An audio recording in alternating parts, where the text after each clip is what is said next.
Hello viewers, কেমন আছেন সবাই? আশা করি ভালো আছেন। রাজীবস এক্সপিরিয়েন্সের পক্ষ থেকে সবাইকে জানাচ্ছি শুভেচ্ছা ও অভিনন্দন। আমি আজকে বহুল জিজ্ঞাসিত দুটি প্রশ্ন নিয়ে আলোচনা করব। প্রশ্ন দুটি হচ্ছে প্রাইভেট লিমিটেড কোম্পানি নাকি পাবলিক লিমিটেড কোম্পানি। আমি নিজে একজন ক্ষুদ্র উদ্যোক্তা হিসেবে আমি একটা লিমিটেড কোম্পানি গঠন করেছি এবং সেই কোম্পানি গঠন করতে গিয়ে কী ডকুমেন্টসের প্রয়োজন হয়েছে সেই বিষয়গুলো নিয়ে আমি আলোচনা করব। আশা করি এই ভিডিওটা দেখার পরে আপনাদের প্রাইভেট লিমিটেড কোম্পানি এবং পাবলিক লিমিটেড কোম্পানি সম্পর্কে আর কোনো কনফিউশন থাকবে না। আমি প্রথমে বলছি কোম্পানি আসলে কি। কোম্পানি হচ্ছে বাণিজ্যিক উদ্দেশ্যে গঠিত একটি বিধিবদ্ধ সংস্থা। এ ধরনের সংস্থার মূল উদ্দেশ্য হচ্ছে মুনাফা অর্জন, তা ডিরেক্টর অথবা শেয়ার হোল্ডারদের মধ্যে বন্টন করা হোক অথবা না হোক। ব্যবসার ধরন অনুযায়ী কোম্পানি বিভিন্ন ধরনের হতে পারে, তবে পুঁজিবাজারে প্রাইভেট লিমিটেড কোম্পানি এবং পাবলিক লিমিটেড কোম্পানি ছাড়া অন্যগুলোর তেমন ইয়ত্তা নেই।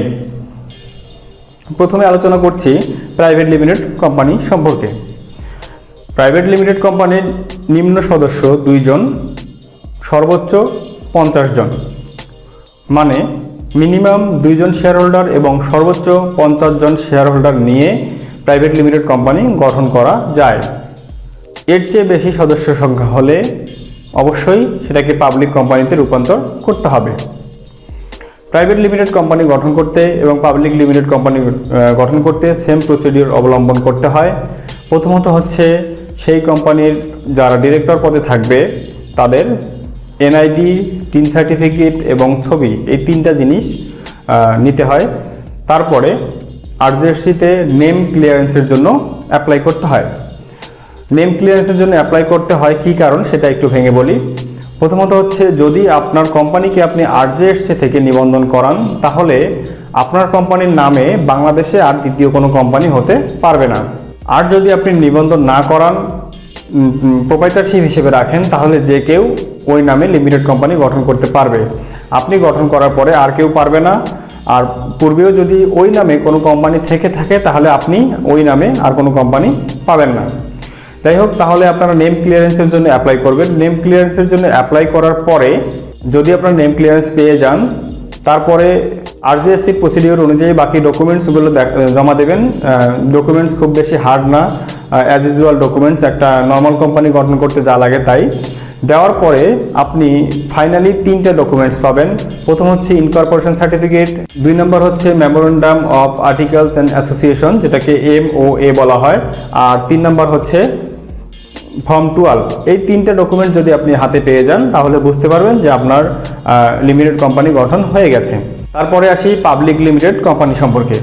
পাবলিক লিমিটেড কোম্পানি গঠনের ক্ষেত্রে সর্বনিম্ন 7 জন শেয়ার হোল্ডার এবং সর্বোচ্চ কোনো সংখ্যা নেই।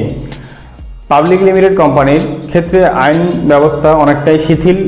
প্রাইভেট লিমিটেড কোম্পানিতে যেরকম একটা শেয়ার হস্তান্তর করা খুব বেশি সহজ নয়, তবে বোর্ড অফ ডিরেক্টরের অনুমতি সাপেক্ষে RJSC-তে অ্যাপ্লাই করার মাধ্যমে শেয়ার হোল্ডার ডিরেক্টর স্থানান্তর করা যায়। তবে ম্যাক্সিমাম ক্ষেত্রেই যারা ওই কোম্পানির প্রিভিয়াস শেয়ার হোল্ডার আছে তাদের কাছেই হস্তান্তর করতে হয়।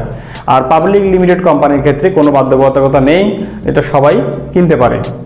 এই দুটি কোম্পানি গঠনের ক্ষেত্রে যে ডকুমেন্টসগুলো প্রয়োজন হয় খুবই সহজ ডকুমেন্টস, তারপর আমি বলে দিচ্ছি। প্রথমত হচ্ছে কোম্পানির নামের নেম ক্লিয়ারেন্স লাগবে, দ্বিতীয়ত হচ্ছে শেয়ার হোল্ডারদের বিবরণী লাগবে, তৃতীয়ত হচ্ছে পরিচালকদের বিবরণী লাগবে, চতুর্থত হচ্ছে স্বাক্ষর লাগবে, আর পঞ্চম যদি শেয়ার হোল্ডার বিদেশি হয় তাহলে তার পাসপোর্টের কপি লাগবে আর সবার ছবি লাগবে। এগুলো হলেই সাধারণত লিমিটেড কোম্পানি গঠন করা যায়। সাথে পেইড আপ ক্যাপিটালটা নির্ভর করবে যারা কোম্পানি গঠন করবে তাদের অর্থনৈতিক অবস্থার উপর বা তাদের ইচ্ছার উপর।